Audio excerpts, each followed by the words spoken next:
Hey, this is Eric Jarvis, and this is part one of setting up Mr. Cafferty's feedback sheet. And the starting place is to create a Google sheet, which is a spreadsheet, a Google sheet. Give it a name that you're going to remember where you found it. And this is a very important part. It won't work if you don't do this, but you have to leave columns A, B, and C blank, completely blank, because the program puts information in A, B, and C. It's going to put the student's first name in A, last name in B, and the date the score was entered, added in column C. So those need to be completely blank. Now, row 1 here is what you're going to see as the teacher when you add the comments. Now, a little background information on this. We do quick writes in my class, and I have a little system called mansion, chalet, house, cottage, shack for describing how well they did their quick write, a little 20 to 30 minute writing assessment. I don't go in great detail in scoring them. It's not one of the CASP type of rubrics. So this is a short one.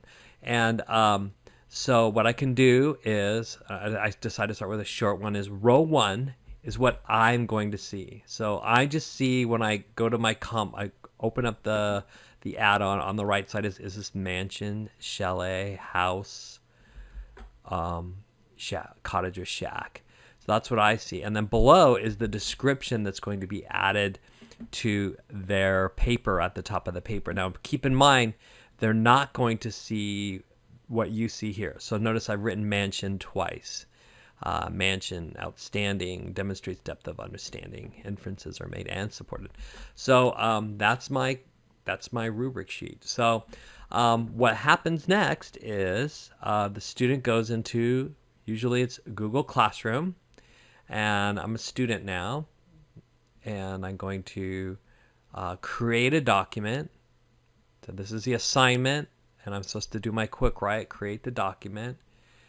And now I'm using a student as an example here.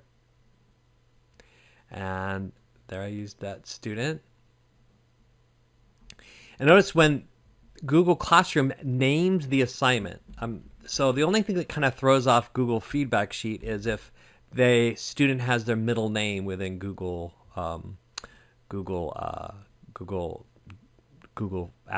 for Educators. So, but in this case, it's going to pick up this is their first name and that as their second name.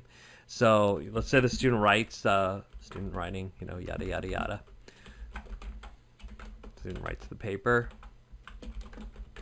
Whoops, I can't spell.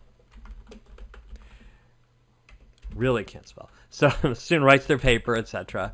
And then they turn it in. Okay, and there we go. Turn it in. Okay, and then as the teacher, this is what I do. So let me go back to mine. So I have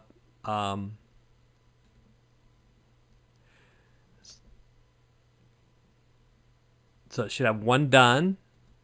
Okay, so and then I open the student's paper up,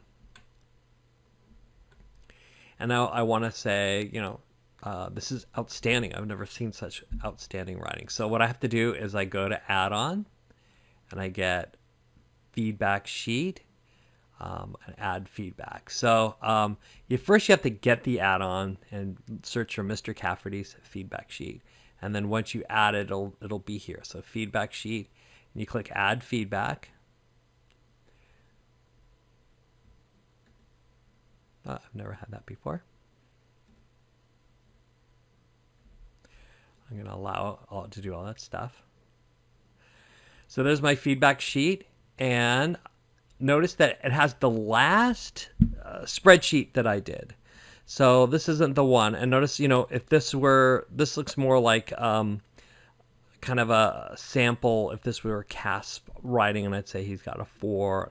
And you can add multiple descriptions here. 2 for convention, then link to the complete rubric. And I could say add feedback.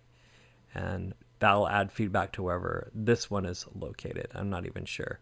But what I'm going to do is I'm going to unselect that. I'm not going to add that feedback. You can add multiple. I'm going to go to the spreadsheet I created. So I'm going to say select feedback source. And this brings to me my spreadsheets. and it's showing me the last one, or I could do the response. It's showing me the most recent, or I could, sort them by letter, but coincidentally, it's been the last one I've selected. It's important to remember the name because it doesn't really show the folders organized like it is in my Google Drive.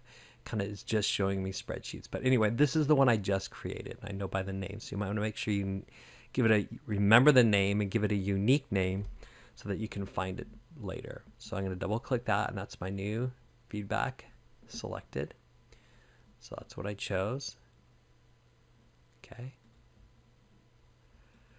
And I can just close that out. And now I have that. Remember where it said? Now it captured the student's first name and last name correctly.